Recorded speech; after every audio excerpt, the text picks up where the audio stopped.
Paul Graham and Thomas and Watney at Sussex, and I'm going to present some of the work I did in kind of insect-inspired visual navigation during my PhD and my postdoc. So this will be kind of an overview. So we were particularly interested in ants of all insects. This is because they're kind of solitary foragers. The desert ants particularly, they don't use pheromone trails as they evaporate.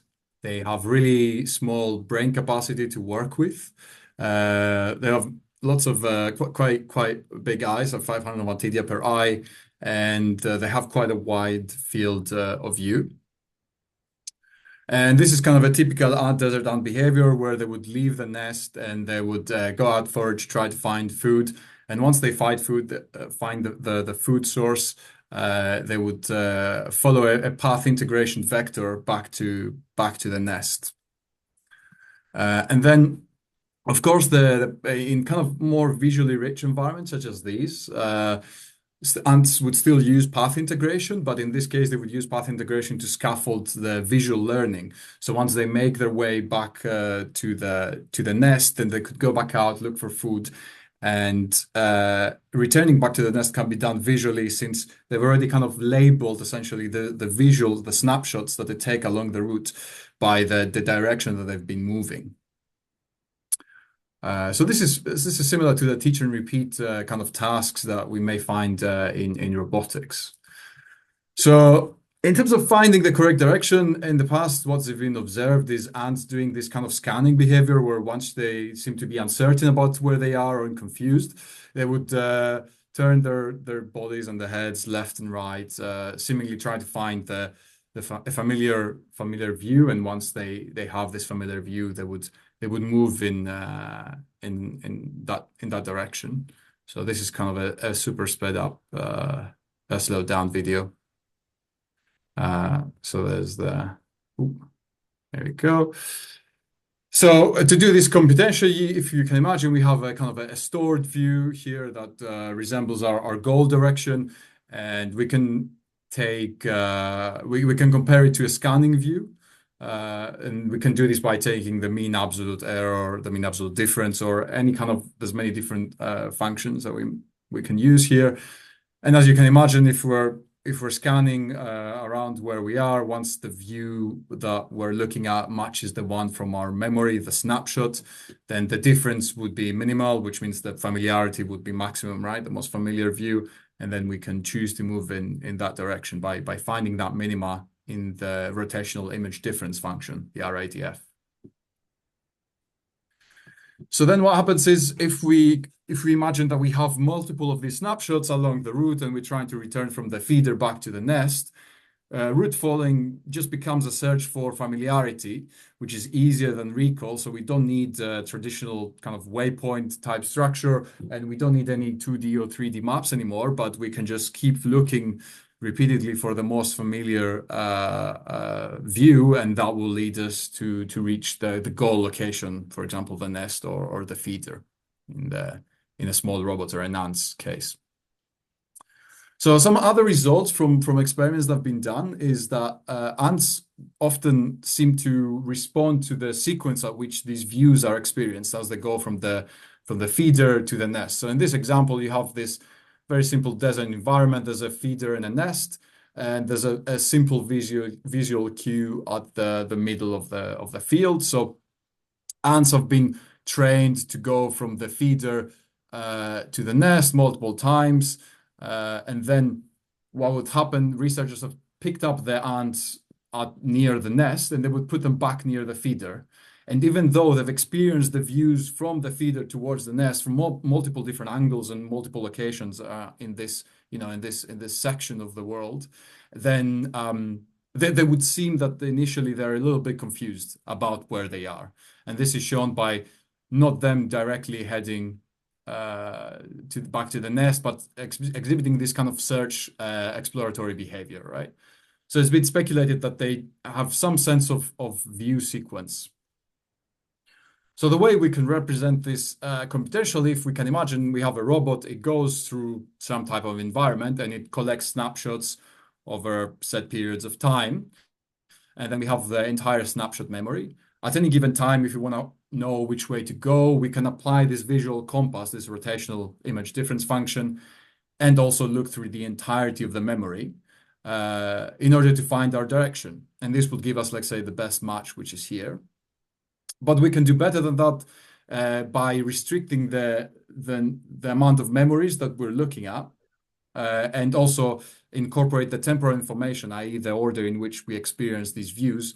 And we have this represented by this small window where we now only need to look at memories that are near our previous best match, and then keep updating this estimate.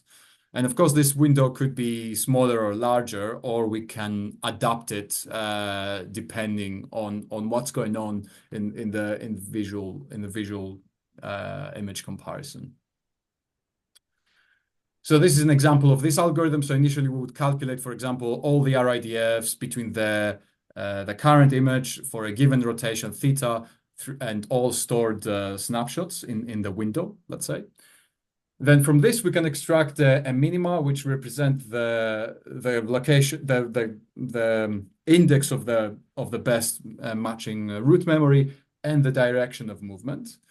But we can also extract the value of that image difference at that minima. And depending on what the minima value does over time, i.e. if it's increasing or if it's decreasing, we can increase the size of the window, that uncertainty. So if the match is getting worse, we increase the size of the window, or we can restrict the size of the window, so make the window smaller if the difference is going down, meaning that we are more confident as to where we are located visually. So these are some early experiments done with this small mechanism robot in this arena called the FTL, which is at Sussex. And this is the robot actually recapitulating this route. These are just some fake plants in the lab that you can see. And this is just kind of a simple route that I will talk about in the next slide. And in this image, you can see that the robot is not using the ceiling in this case, because the ceiling is quite a really strong and good cue, and it would be too easy for it. So the image is often cropped for this experiment about halfway. So you can only use the plants and the white background. These are some of the routes that we trained and tested in this environment. And the most interesting one is this middle one. So this is comparing the perfect memory, so not using any temporal information, to the ASMW. So here we're using the window, the adaptive window temporal algorithm that I mentioned before. And the most interesting bit is kind of this figure of 8 route, where the robot starts this way and is trained into this, going around this plant. And what's interesting is that if you're not using temporal information at the loop, near the loop intersection, the agent wouldn't know where it is. Is it entering the loop or is it exiting the loop? And in this example, you can see in the green trajectory that actually the agent went near the intersection and then re-entered the loop, which can be seen in this heat map where we have query images versus root images. And then the black is the perfect memory match, which kind of jumps back to the earlier part of the root trajectory, of the training route.